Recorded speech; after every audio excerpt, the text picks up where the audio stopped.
bastante tempo a Então, assim, vamos mais uma vez voltar aos nossos pensamentos, buscar uma sintonia de oração, nos acomodar.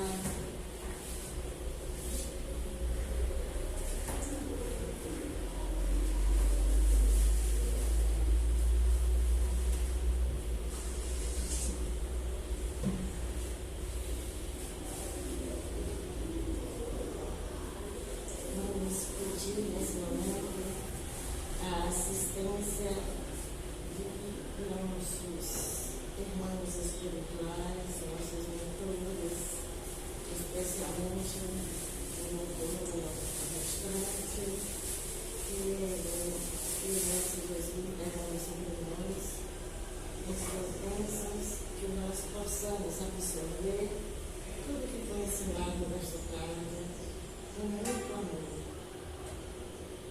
Com precisão, pois o momento que nós atravessamos no planeta requer de nós todos esses cuidados, para que nós possamos atravessar sendo trabalhadores do Cristo e voltados para os ensinamentos dele.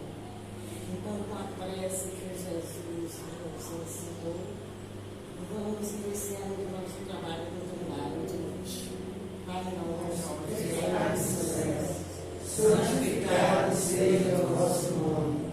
Venha a nós o vosso reino, seja feita a vossa vontade, assim na terra como nos céus. O pão nosso de cada dia nos dai hoje. Perdoai as nossas ofensas, assim como nós perdoamos a quem nos tem ofendido. Não me deixeis cair em novas tentações, mas livrai-nos, Senhor, de todos os males. Vamos convidar Jesus para estar conosco. Senhor, eu sei que é teu este lugar, todos querem te adorar. Toma a tua direção. Senhor, venha ao Santo Espírito, os espaços preencher. Reverência à tua voz vamos fazer. Podes reinar, Senhor Jesus, assim. Teu poder, teu povo sentirá. Que bom, Senhor, saber que estás presente aqui. Reina, Senhor, neste lugar. Visita cada irmão, ó meu Senhor. Dá-lhe paz interior e razão pra te louvar. Desfaz todas as tristezas, incertezas, desamor. Glorifica o teu nome, ó meu Senhor. Podes reinar, Senhor Jesus, assim. Teu poder, teu povo sentirá. Que bom, Senhor, saber que estás presente aqui. Reina, Senhor, neste lugar. Reina, Senhor, neste lugar.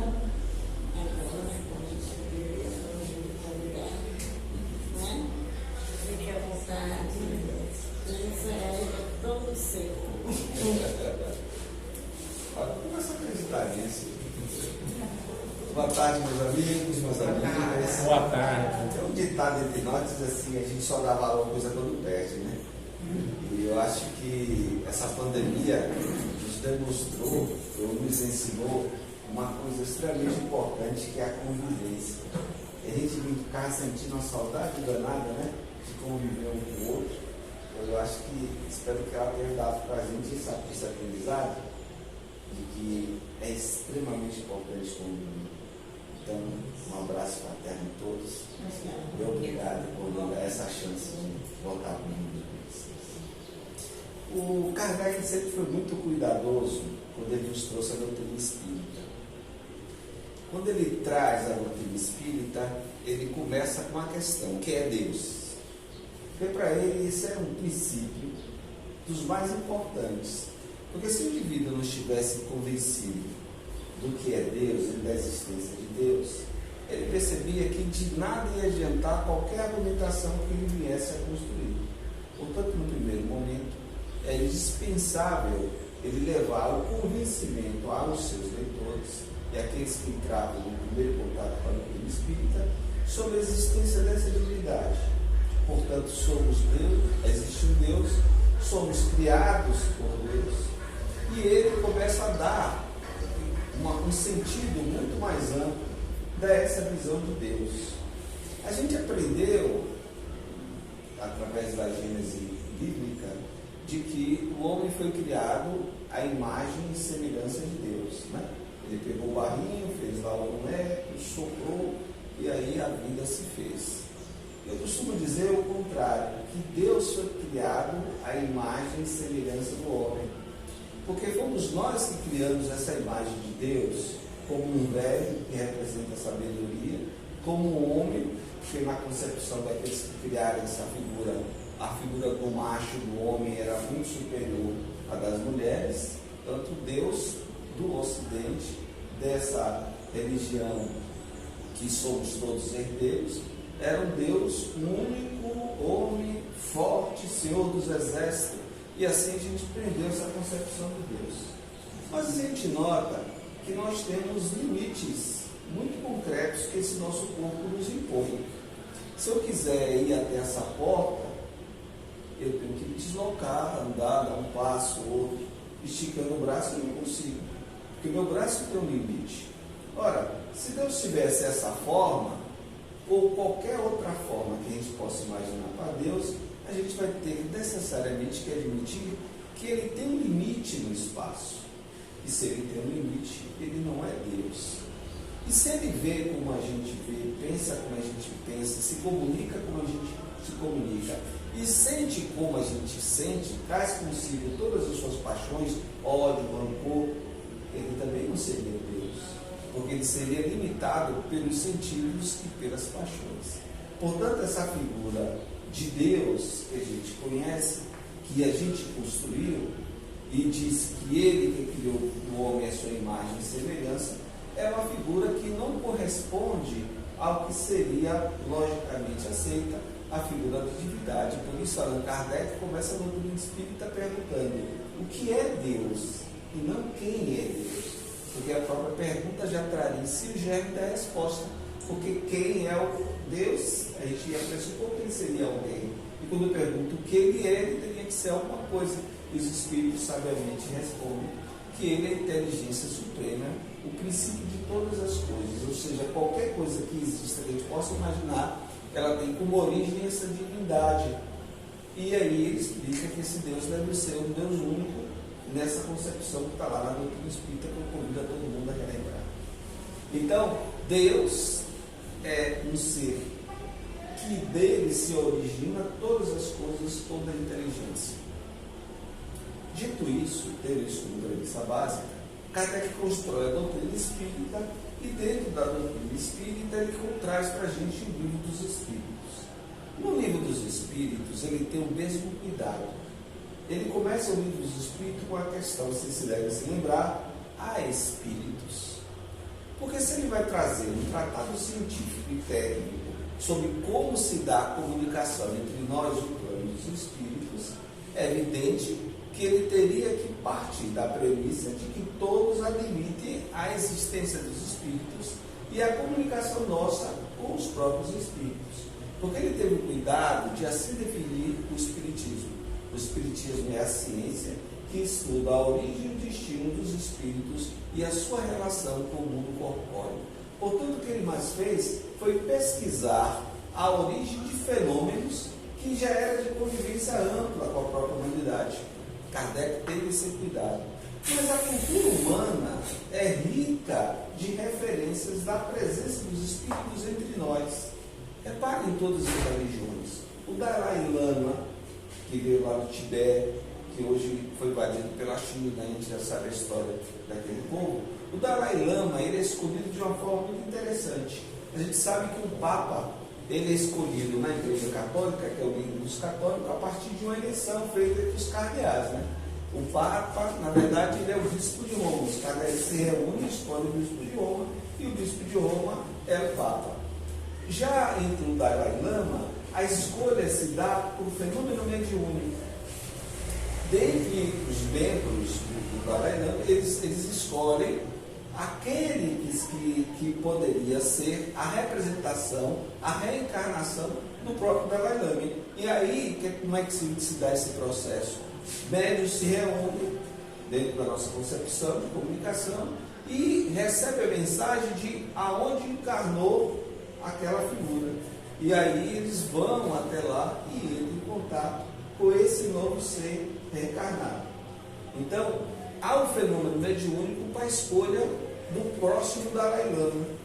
Você se lembra, você já viu aquela igreja de Jesus Cristo dos Santos dos Últimos Dias? Lembra o pessoal da gravatinha, tá? Surgiu lá nos Estados Unidos. Vocês conhecem a história daquela igreja? Ela é muito interessante. Mormon. Ela é muito interessante. Você sabe por que se chama Mormon? Ela é muito interessante porque ela surge nos Estados Unidos. A partir de uma revelação.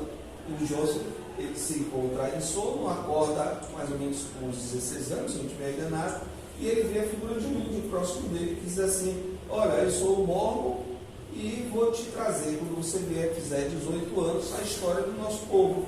E ele some, isso de uma forma bem resumida. Depois que 18 anos ele reaparece, como ele era protestante, mas não gostava de frequentar a igreja.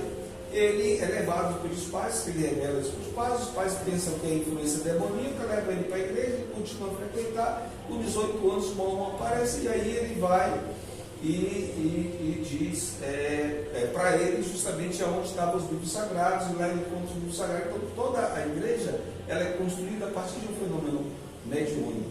O Alcorão que chega aos muçulmanos é algo também semelhante. É o anjo Gabriel que vem e aí encontra com Maomé, o profeta. Quando ele encontra com o profeta, ele diz assim: tu és o profeta e você vai levar esse ensinamento para a humanidade.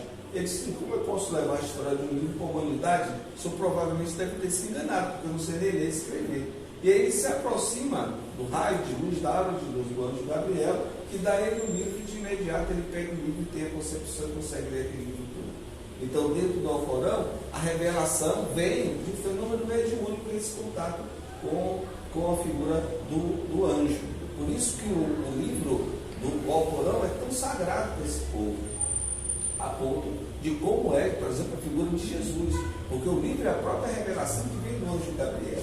Se você vai pegar nas tribos indígenas, você tem a figura do pajé, né, que faz aquelas pagelanças, né, que nada mais é do que a comunicação com o plano espiritual que eles fazem.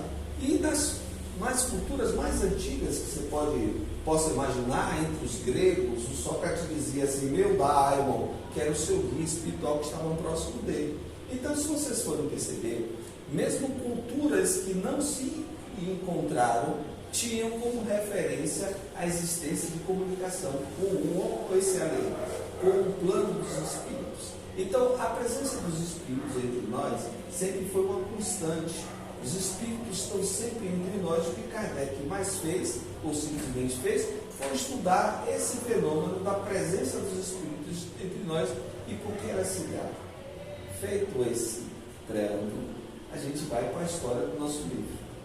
O livro ele é muito interessante. É um grupo de estudos, estão fazendo uma. Como é que está funcionando o tema? Porque a escolha do livro, desse capítulo, estão dando a sequência só para a gente ver que abordagem vamos dar sobre o tema. É um grupo de estudo? Não, estão fazendo uma sequência de palestras sobre o tema. Então tudo bem, vocês estão estudando a obra. Né? Bom, nesse capítulo especial que a gente vai trabalhar, ele conta a história de um membro de um conselho, diretor de uma casa espírita, que entra em tensão e um conflito muito grande. Então, em função desses conflitos que tem já nesse capítulo, vocês depois olham a obra toda. Mas especificamente nesse capítulo, que é objeto da nossa discussão dessa tarde, nesse caso, os membros começam a entrar em conflito. Desse conflito, um desses membros, que é diretor, membro do conselho da casa, resolve começar um clima de maledicência, de apontar os erros da diretoria e diz que tinha que mudar tudo na estrutura da casa, porque da forma que estava sendo conduzida não era adequada e o ideal seria que houvesse uma nova convocação do conselho, uma nova convocação da assembleia, que daí se tivesse uma nova diretoria e começa toda uma série de conflitos e de tensões dentro dessa casa espírita, toda principalmente motivada por ele. Percebendo o risco daquilo que ia acontecer, quando chega ao final da noite, o próprio Dr. Bezerra de Menezes convoca e conversa com o dirigente espiritual da casa e dá a sugestão de que se faça uma reunião mediúnica, que nessa reunião mediúnica possa ter a presença de um indivíduo que exercia influência sobre esse dirigente da casa. No meio da noite, as pessoas todas dormem, eles se desdobram, pegam uma das médias conhecidas da casa, vão participar de uma reunião mediúnica e nessa reunião o espírito ele é desconectado a partir de outro trabalhador da casa do dirigente que ele vinha imantado e perseguindo. Lá ele então se manifesta nessa reunião e manifestando-se nessa reunião ele fala das tensões dos conflitos que eles têm com o indivíduo. Mas ele já começa a manifestação dele de uma forma muito interessante. Como sou hipócrita vocês, falam do amor, da caridade, do respeito e me trazem para cá sem que eu nem tenha feito a escolha, de uma forma tão abrupta. Que desrespeito é esse? Como é que vocês podem se dizer seguidor do Cordeiro, defensores do amor e se comportam de uma forma como essa? E começa toda a discussão dele através dessa média. E aí, no meio dessas tensões e no meio desses conflitos, ele revela que estava perseguindo aquele indivíduo porque ele tinha feito muitos males a ele numa encarnação anterior, no qual ele teve dificuldades que veio até a morte por cobrança de dívida que ele tinha um com o outro. E ele continua nessa discussão de perseguição até que ele é induzido pelo próprio mentor a se recordar de experiências que ele tinha tido antes dessa encarnação, na qual ele era um judeu da Polônia e ele emprestava dinheiro a juros. Esse homem que ele perseguia agora tinha sido uma vítima dele também, porque ele cobrou dinheiro que ele não pôde pagar e chamou esse homem à justiça, que o prendeu, e esse homem veio a morrer no cárcere, porque preso, se não podia solto, imagine preso. Aí ele morre, a família dele passa por miséria, todo morre também por problema de saúde, e esse indivíduo tem um rancor com ele, reencarna, e depois persegue ele e fica essa roda de um perseguir o outro. Até que o próprio Dr. Bezerra chega para ele e diz assim: olha, não é a hora de romper com laços como esse. Ele se emociona muito por ter recordado o malefício que ele já tinha também cometido. E aí o próprio Dr. Bezerra chama ele à realidade e propõe que ele rompa com isso através da amorosidade. Porque aonde poderia chegar essa relação entre cobrador, algoz, vítima, ia ficar sempre assim nessa roda, nunca ia se romper? Será que não era o momento então de ele dar esse passo significativo no sentido dessa mudança, já que ele estava se recordando que ele também, que agora era cobrador, que agora se sentia vítima, mas no outro momento ele foi algoz daquele homem? Isso leva ele a uma reflexão e ele para a partir daí. Mas tudo isso aconteceu porque aquele indivíduo, ao sair de umas atividades das reuniões da casa, ele entra em sintonia de novo com esse próprio espírito que o persegue, através dessa animosidade que ele carregava consigo. Era esse rancor que esse indivíduo tinha, que foi a grande brecha que permitiu que ele sintonizasse de novo com esse indivíduo. O capítulo é muito rico e ele traz para a gente algumas experiências, alguns pontos que a gente pode discutir. e a gente pode abrir para alguns questionamentos que vocês queiram fazer sobre essa relação. O primeiro deles que eu faço, que me parece interessante e que me chamou logo a atenção, é a reunião mediúnica que acontece com as pessoas que estavam desdobradas. Vocês já ouviram falar disso? Entenderam qual é o procedimento que se deu essa forma? Vocês sabem como se dá? Quem que participa da reunião mediúnica da casa? Você? Não? Vocês sabiam que existe reunião mediúnica também do outro lado? Agora eu lhes pergunto, se está todo mundo desencarnado, por que é preciso então haver uma reunião mediúnica do outro lado? Por que precisa ter um médium do outro lado? Seria por causa da realização de alguns espíritos estarem num patamar mais alto. Sim. E a frequência desses que estão, vamos dizer, encarnados, ou esses que estão no patamar mais baixo, para poder acompanhar a frequência desses que estão no mais alto. Sim. Isso, pelo menos, é o que eu mais. Mas do outro lado, você está dizendo que do outro lado, mesmo do fato de estar desencarnado, ele não consegue ter a comunicação, porque não estão todos. Porque não estão na mesma frequência. É exatamente isso, exatamente isso. Então, a minha esposa viveu um fenômeno que foi muito interessante e que me levou a alguns questionamentos. Depois é que eu fui perceber, estudando a doutrina espírita, a explicação para aquele fenômeno. Ela comprou um veículo, e esse veículo, quando ela comprou, ela gostou muito do veículo. Mas aí ele teve um acidente com esse carro e que bateu e estragou justamente o lado do carona. Ela foi, pegou, consertou, o carro estava tudo bom, muito bacana, saiu de novo com o carro. Aí, pouco tempo depois, uma funcionária dela que trabalhava na loja deixou o carro, parece aqui em Amaralina, numa ladeirinha pequena. E era muito cuidadosa essa funcionária. E aí o carro desce a ladeira, bate do lado do carona de novo. Aí depois do lado do carona. Num desses momentos, ela estava no início do seu processo mediúnico, se manifesta um espírito que diz que aquele carro era dele. E que ele tinha desencarnado justamente num acidente naquele lado do carro, que ele não permitiria jamais que alguém viesse a ocupar aquele carro. Ela tentou vender o carro, a pessoa comprou o carro na mão dela, ela recebeu o dinheiro de imediato, e poucos dias depois a pessoa vem e devolve o carro. Você não quer esse carro. A pessoa disse, mas como isso? Não quer? Não, mas não dá o seu dinheiro. Ela dá só depois, se a senhora quiser, mas eu não quero esse carro, não.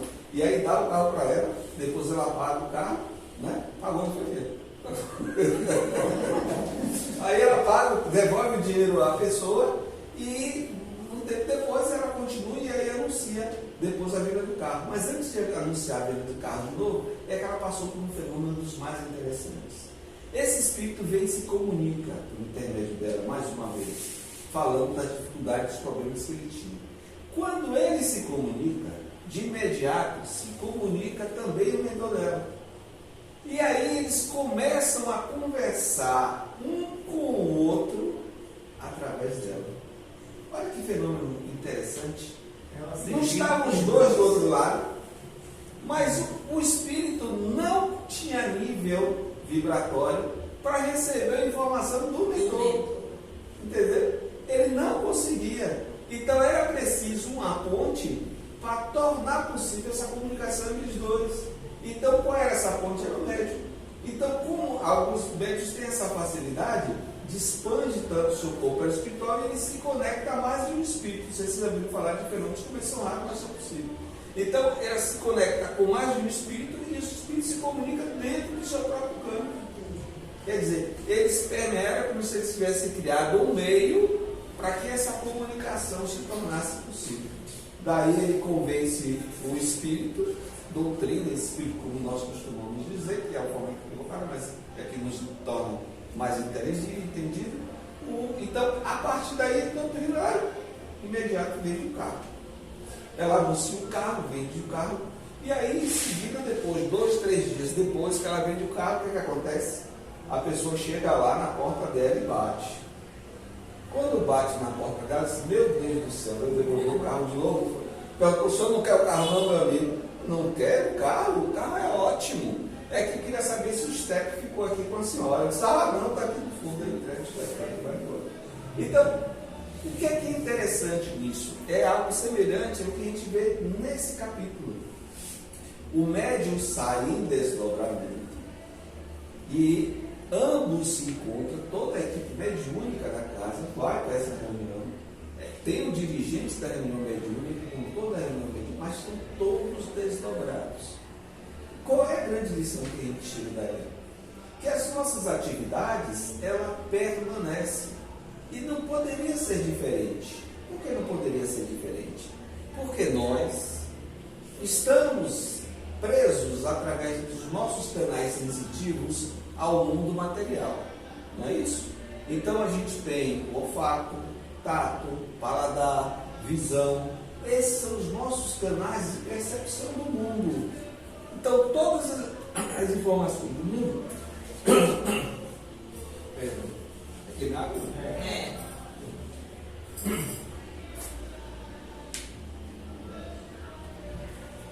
Todas as informações do mundo material chegam até nós através dos sentidos. Só que esses sentidos são do corpo, não é verdade? A visão, o olho do corpo, o ouvido do corpo, a língua, as células sensitivas são todas do corpo. Então, as nossas percepções do mundo vêm do corpo. Mas só que nós não somos homens que temos uma experiência espiritual. Nós somos espíritos, estamos vivendo uma experiência corpórea. O transitório é isso aqui. Então a gente se desdobra, não só à noite, mas o tempo todo. Porque como somos espíritos, embora estejamos presos, impregnados e imantados a esse corpo, e esse corpo tem um peso muito grande sobre as nossas escolhas, sobre os nossos sentimentos, ele tem um peso muito grande. Nós também somos um espírito e, portanto, temos uma sensibilidade, uma percepção desse plano espiritual. Então, se nos incomoda determinada música, um barulho é chato de ouvir, que bate pelo ouvido, não é? Não é? Se nos incomoda um determinado alimento, eu sei que ainda mais você morando aqui, deve incomodar muito. Por exemplo, comer uma acarajé, tomar uma água de coco, deve ser um terror. Isso incomoda muito comer uma acarajé, né? Eu creio que sim, né? A gente prefere ir embora e Itapô, mas quer comer hambúrguer. Então, se o nosso paladar tem esse diferencial sensitivo, nós temos percepções diferentes de coisas que nos incomodam, que tem sua origem num plano de sensibilidade que através do corpo a gente não percebe, mas que influencia a gente sem que a gente note. Então, o som está bem distante, viaja pelo ar até aqui e chega até mim. Ele tem uma origem distante, o ponto de origem dele é aquele, vem até mim. A luz também viaja no ar, consegue chegar até mim. Um cheiro viaja pelo ar, ele tem uma origem bem distante, mas chega até mim.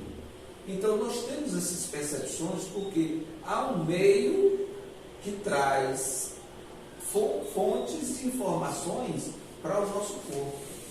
Essas são todas fáceis de identificar porque são perceptíveis, porque a gente está preso à nossa realidade, a realidade do plano material.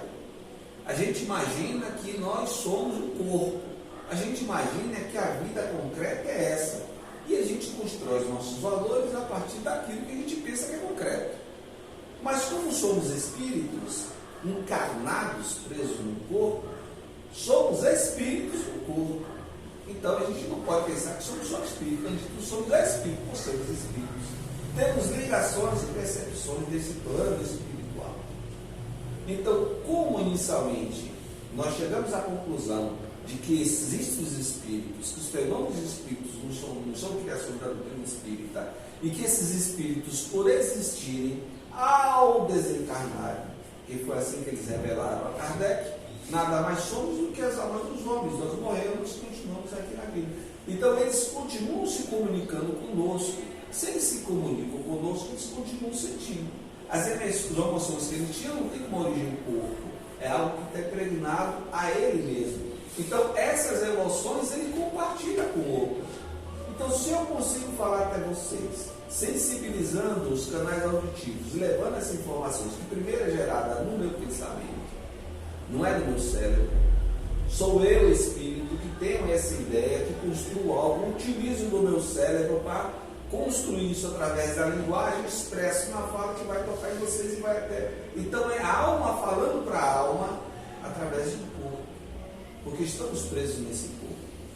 Mas observe, foi uma alma falando para outra, porque é uma alma encarnada falando para outra alma encarnada. Mas não foi um corpo falando para outro corpo apenas. A origem e o destino não é o corpo. A origem da comunicação não é o corpo e o destino não é outro corpo. A origem é um espírito e o destino é outro espírito. Ora, se espíritos presos ao corpo conseguem se comunicar mais facilmente, devem se comunicar aqueles que não são prisioneiros do corpo. É uma dedução lógica. Então, os espíritos podem influenciar diretamente as nossas vidas. Kardec, quando perguntou os espíritos, seria assim afirmar, influenciam os espíritos em nossas vidas, bem mais do que supomos, a ponto de muitas vezes eles nos dirigirem à vontade. Então, essa relação nossa com o plano espiritual é algo que é muito real, é algo que é muito concreto. Ora, estabelecendo isso como base, de que essa relação é possível, estabelecendo também como base que os nossos sentimentos a gente leva conosco, seja ela bom ou seja ele ruim, eu tenho que admitir que essas influências serão constantes, não é? São possíveis então de se realizar. Portanto, o que a gente chama de perturbação espiritual, que nem sempre é obsessão, ela pode caminhar para uma obsessão, mas a perturbação não é obsessão necessariamente. Então, nada mais é do que um espírito que entra na fase do desequilíbrio, pode ser até não constante, pode ser momentâneo, a gente mesmo se desdobra, pode ter uma experiência lá no outro lado, uma comunicação que nos leve a um certo desequilíbrio momentâneo, que nos deixe no estado perturbado, quando a gente retorna, e aí começa a ter dificuldades, mostrar que não sabe o que é, tá? Nem sempre é causado por um outro espírito, pode ser originário dessa experiência que a gente teve. Mas no caso específico, nesse capítulo do livro que nós estamos estudando, trata-se de um caso não só de perturbação, embora o título do livro seja perturbação, trata-se de um caso clássico de obsessão, porque é uma ação constante de um espírito perverso sobre o outro. Porque nem toda ação de um espírito sobre o outro é uma obsessão. Porque os espíritos bons também não exercem influência sobre as pessoas, e isso não é uma obsessão. A obsessão, dentro do conceito da doutrina espírita, é uma ação de um espírito ruim. É um espírito ruim, do ponto de vista da moralidade, dos seus conceitos, dos seus objetivos, que exerce uma influência sobre o outro. Então, com o objetivo de prejudicar, sempre de causar o mal. Portanto, é uma doença, psíquica, é uma doença. A obsessão é uma doença. E nem toda perturbação é uma doença. Então, no caso que nós estamos estudando, esse indivíduo ele é obsediado. E por que ele é obsediado? Ele é obsediado porque ele estabelece esse campo de comunicação com esse espírito equivocado. Tinha alguma forma dele combater isso? O que é que vocês acham? Ele poderia ter combatido essa influência desse espírito ruim?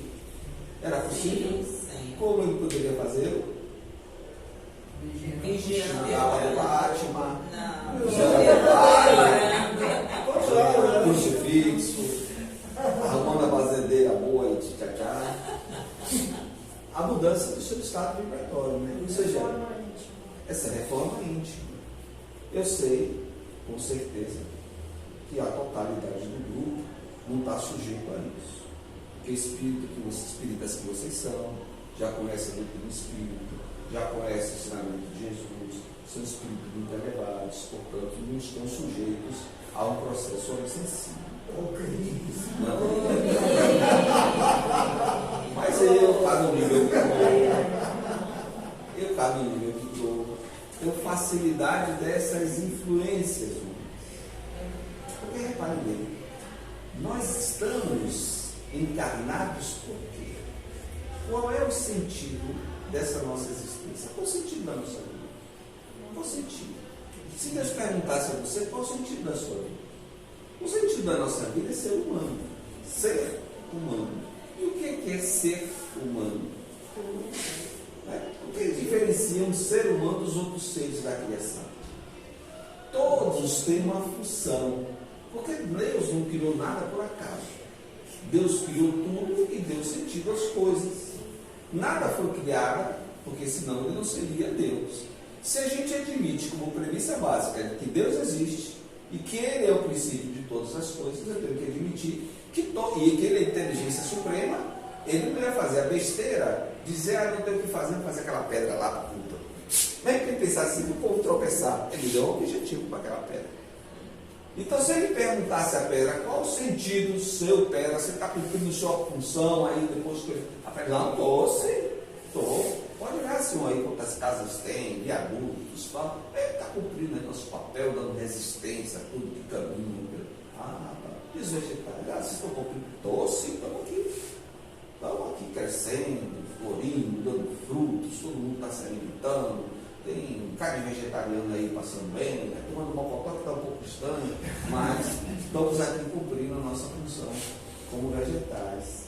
Se perguntasse para os outros, estamos, Senhor, estamos aqui, olha, ele está aqui fazendo tudo que ele tem que fazer, procriando, gerando outros, nascendo, crescendo, multiplicando e morrendo, estamos cumprindo nosso papel de um animal. Aí perguntasse para o ser humano, e você está cumprindo esse papel de ser humano? Estou, Senhor. Nascendo, crescendo, multiplicando, morrendo.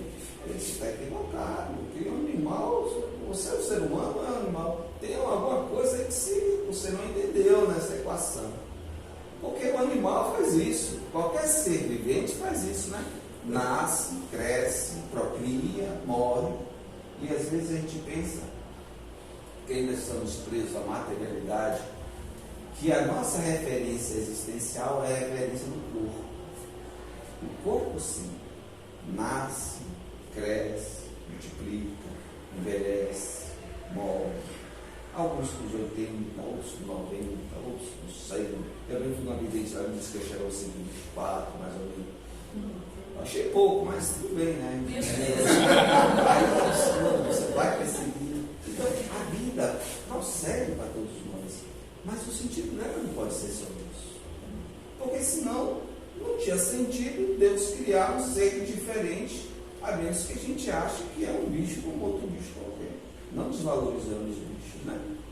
Mas dando sentido à existência deles. Então nós, como seres humanos, temos que entender o que é ser humano. Ser humano é reproduzir valores, levar valores mais adiante. Então a nossa grande proteção sob a influência dos espíritos é construir em nós valores nobres.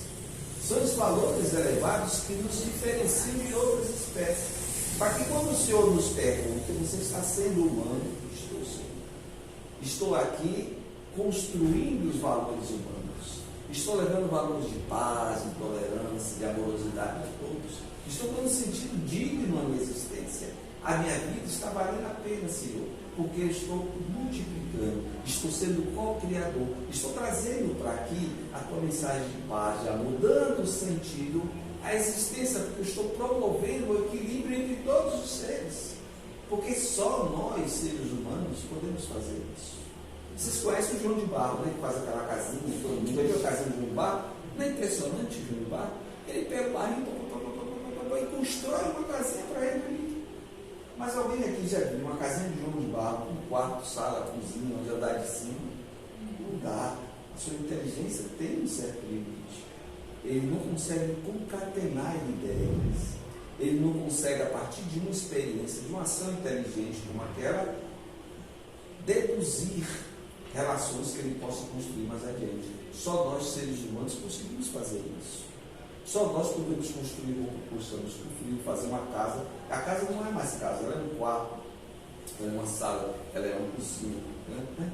Mas vejamos qual é o nosso modelo de casa. A gente, quando vai construir casa, a gente constrói a casa pensando ainda que é bicho.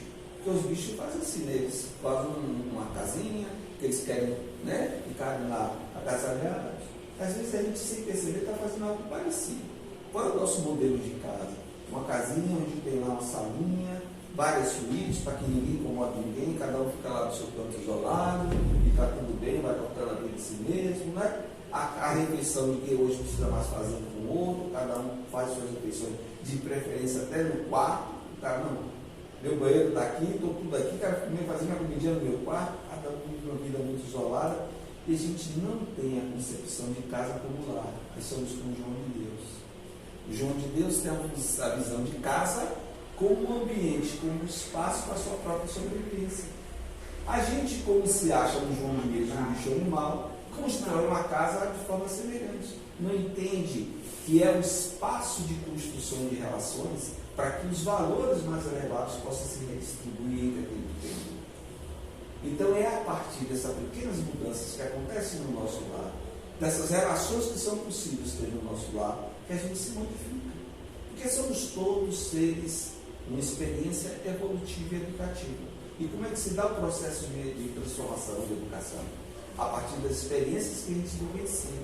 A gente tem que parar, tem que estudar, tem que ler, compreender, tem que fazer esse esforço, exercitar, demonstrar que aprendeu, pôr em prática o nosso aprendizado para ver que aquilo foi, de fato, que guarda uma certa coerência, que tem certeza disso. Porque o cara estuda engenharia o tempo todo, mas ele vai fazer o estágio, vai pôr em prática. É isso que todo cientista faz, né? Ele parte de uma teoria, tem uma ideia, mas vai pôr em prática para ver se aquilo funciona. A mesma coisa acontece conosco enquanto espírito. O valor é algo que é humano.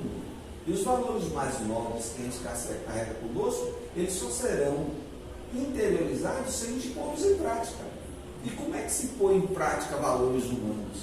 A partir da convivência.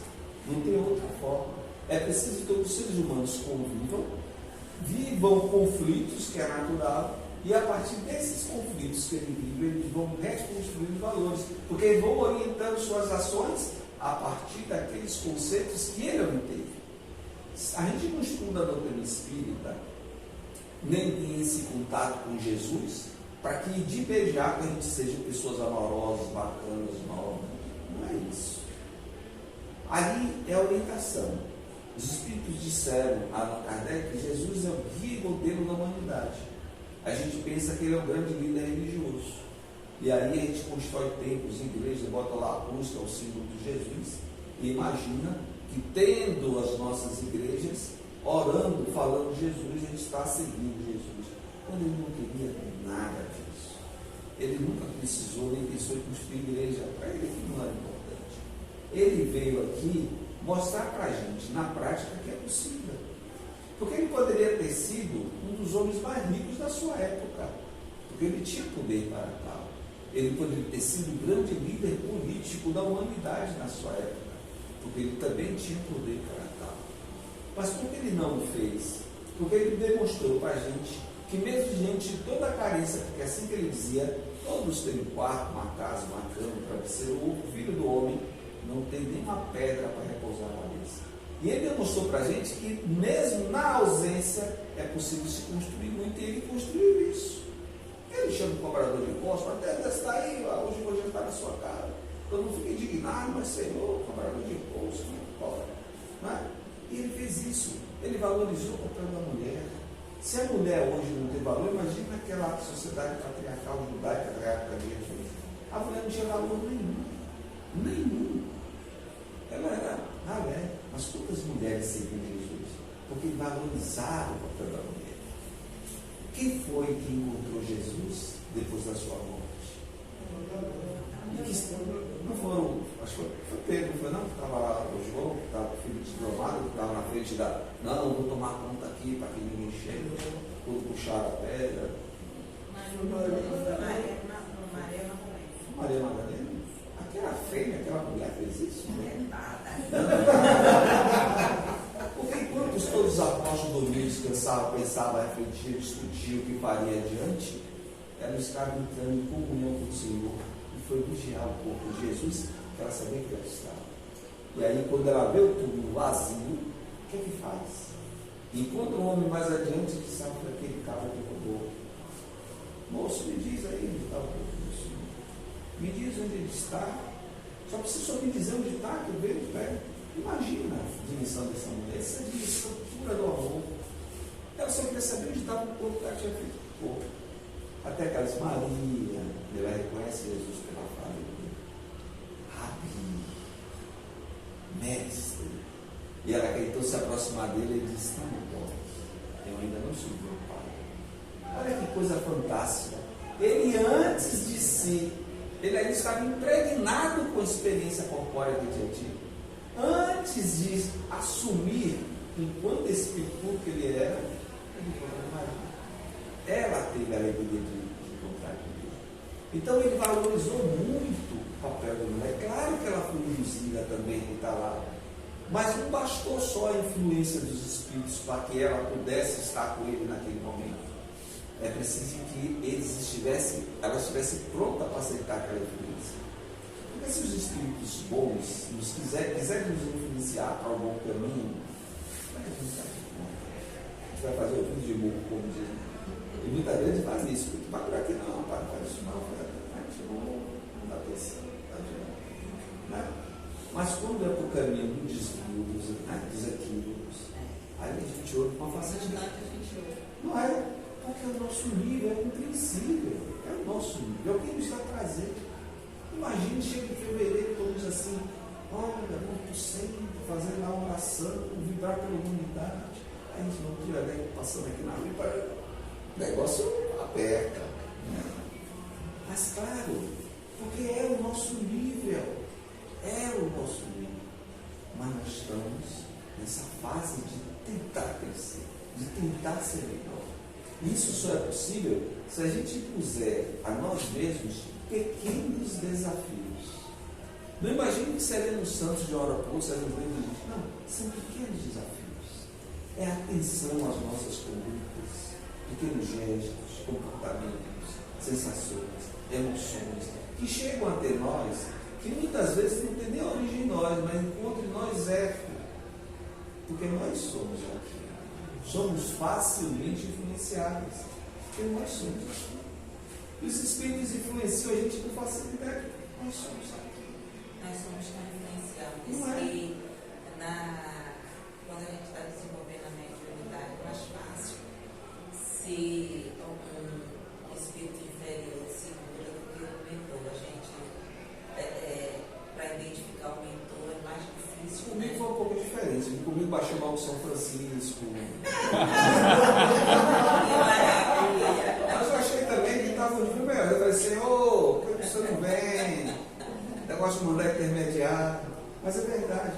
Por quê, né? A mediunidade é isso mesmo. E a gente tem comunicação e sintonia com mais facilidade com aqueles que vivem conosco. Então nós aqui estamos para que a gente possa refletir. E toda experiência, meus amigos, é enriquecedora. Não abra mão de qualquer experiência. De qualquer experiência. Esteja aberto para tudo. Mesmo que você cometa um erro, mesmo que você se equivoque, mesmo que você faça aquilo que você diz assim, como eu fui capaz? Mas tire dali um grande aprendizado. Não fique preso ao equívoco que você cometeu, porque aquela é a raiz do momentinho que você foi. Mas você busca ser um novo homem. E essa mudança virá a partir do seu desejo de querer que ela venha, que ela se realize em você. Mas só é possível a partir dessas pessoas. Como é que você vai descobrir onde estão os seus erros? Como é que você vai descobrir se você é bonito, é feio, se está pouco? Se você não olhar no espelho e dizer assim, olha, cara, você está bacana, hoje está bonito, não é? Você tem que dar aquela olhadinha, tem que ter coragem. E quem é o nosso espelho? Nosso espelho é o outro. É nessa relação que a gente tem com o outro que a gente aprende. E aí esse capítulo ele é muito enriquecedor em função disso. Porque assim que os Espíritos fecham o próprio capítulo, dizendo para a gente, olha, busque sintonia com valores mais melhores. Busque manter a vigilância. Quando Jesus nos disse vigiai e orai para não cair em tentação. É nesse sentido. A vigilância é fundamental. Mas só é vigilante quem está buscando algum caminho. É preciso que a gente saiba onde quer chegar. Não é o caminho do destino, de ser um bom melhor. Não, eu quero caminhar, eu quero experimentar. E eu quero levar meus valores nisso. Não importa, eu quero caminhar. Eu quero poder experimentar. O que é que eu quero? Eu quero conviver. Eu quero viver tensões, eu quero viver conflitos, eu quero passar raiva, também quero alegria, que ninguém quer, né? Mas essas experiências que são enriquecedoras, aquele marido chato, aquela mulher insuportável, aquele filho intransigente, aquele chefe terrível, aquele companheiro de jornada do centro que às vezes é até maledicente como foi aquele outro, que às vezes está sob a influência de outro. Mas a gente costuma dizer que começa a jogar uma pedra no indivíduo. Ah, que nada, é maledicente, é terrível, e se afasta. Quando a gente tem a oportunidade, na verdade, de conviver com o outro. Divaldo contou uma história que eu achei muito interessante lá na Mansão do Caminho, isso já tem muitos anos, que tinha uma pessoa que era assim, terrível de se conviver, e ela fazia parte do grupo mediúnico da casa. Mas era assim, sabe? Maledicente, fofoqueira, tinha conflitos e briga um com o outro, era um grupo sem limite de valor. Não dá não.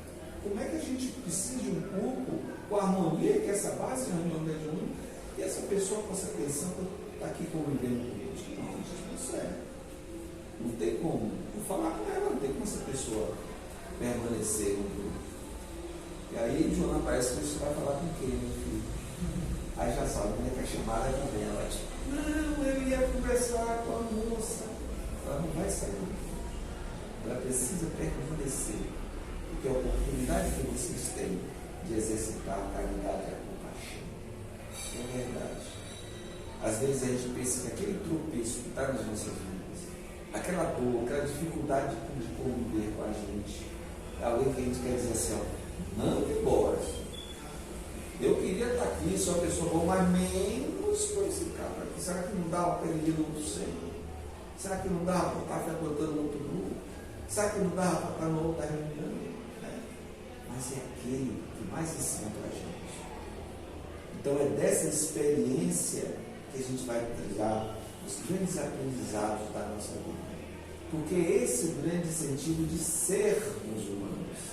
Ser humano é viver valores humanos. Quais são os valores humanos? São esses valores humanos. Mas a gente só vai potencializá-los em nós a partir das experiências que fomos vivenciando.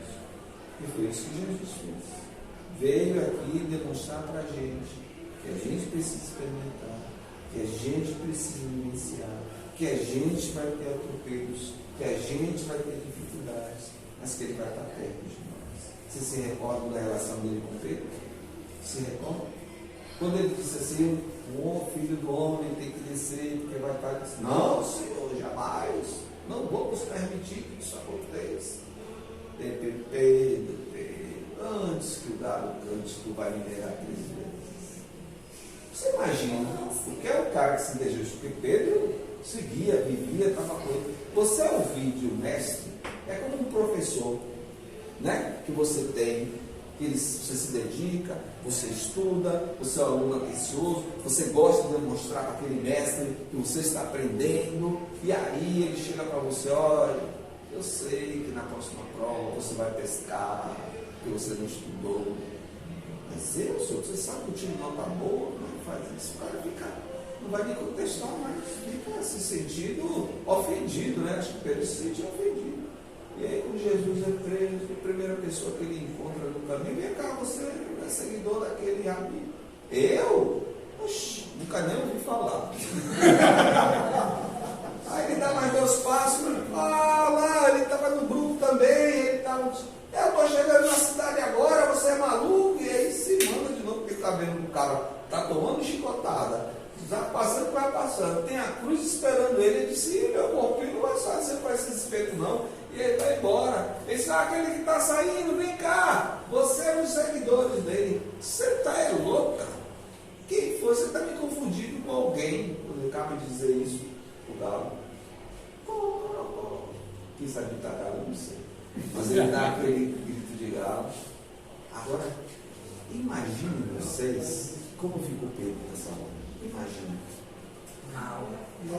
E foi uma questão de proteção. Não é? Para ele, ele se acabou enquanto pessoa. Não é pelas coisas que ele fez. Se o galo não tivesse cantado, não tinha nem problema, porque ele estava escondido. É como a gente que faz uma coisa errada, né? Fez uma coisa errada, mas é pego no fraga. O problema não é a coisa errada. Porque se você achasse que aquilo era ruim e te ofendia, você não tinha feito. Não é? Mas o problema é você ter sido pego no fraga. E ele foi pego no fraga por Jesus. Então ele disse, rapaz, Jesus sabe. Ele se acabou com o mundo. Não era mais o mesmo. Acabou, Pedro, acabou. E acaba com qualquer um, meus amigos. Quem é que vai fazer mais alguma coisa? Quando eu encontrar Jesus, eu acho que se eu encontrasse Jesus, fosse Pedro, eu desviava e ia para o outro lado. Não é? Porque é tanta vergonha que eu não ia poder fazer nada. Mas Jesus sabia o quão importante era a vida de Pedro, porque ele disse a Pedro, tu és pedra sobre ti, deveria na igreja. Ele sabia que Pedro tinha um papel importante na igreja. Quando ele volta a conviver de novo com os seguidores, o que é que ele faz com Pedro? Está ali costurando a redezinha, batendo papo. Pedro, tu me amas? Te amo, Senhor. Aí vai, conversa com um, conversa com outro. No meio da conversa ele vira para Pedro. Ô Pedro, tu me amas? Senhor, eu te amo. Ele fala, Pedro. E aí continua ali batendo papo. Ó Pedro, sim Senhor, tu me amas? Senhor, é claro que eu te amo. Tu sabes tudo que está no nosso vida. Claro que eu te amo. Foi isso que Jesus fez. Como ele negou 3 vezes, ele deu a Pedro a oportunidade de manifestar 3 vezes o seu amor, para que ele se recuperasse e pudesse ser humano e cumprir o seu papel de humano. E é isso que ele faz sempre nas nossas vidas. Quando cometermos os erros, quando nos lembrarmos dos nossos erros, lembremos também que ele nos ama. E por isso a vida tem sentido para todos nós. Muito obrigado. Muita paz para todos e uma alegria ao retorno da nossa conversa. Obrigado.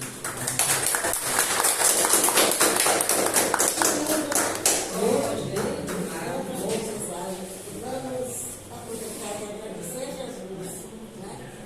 Por esse final de tarde, por essa visita maravilhosa, que essa visita volte sempre à nossa casa, né?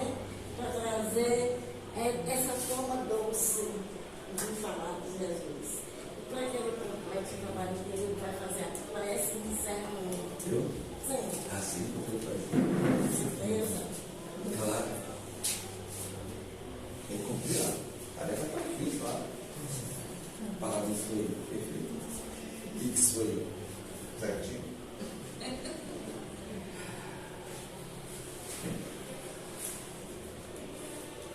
Senhor, cá estamos. E gostaríamos de manifestar a nossa alegria de podermos refletir sobre os teus ensinamentos. Também, Senhor, para não perdermos o hábito, gostaríamos de implorar o teu amparo, o teu apoio, através dos espíritos bons e amigos que nos estimulam a continuar na nossa jornada. Ergue-nos, Senhor, portanto, para a continuidade da nossa caminhada. Ser, Senhor, o sustento de nossas vidas. Ser, Senhor, o guia, a bússola de nossas vidas. Ajuda-nos, Senhor, nesses passos que temos que dar rumo à felicidade. E assim, Senhor, em sintonia conosco, gostaríamos de orar a prece que tu nos ensinas. Pai nosso que estás nos céus, santificado seja o vosso nome.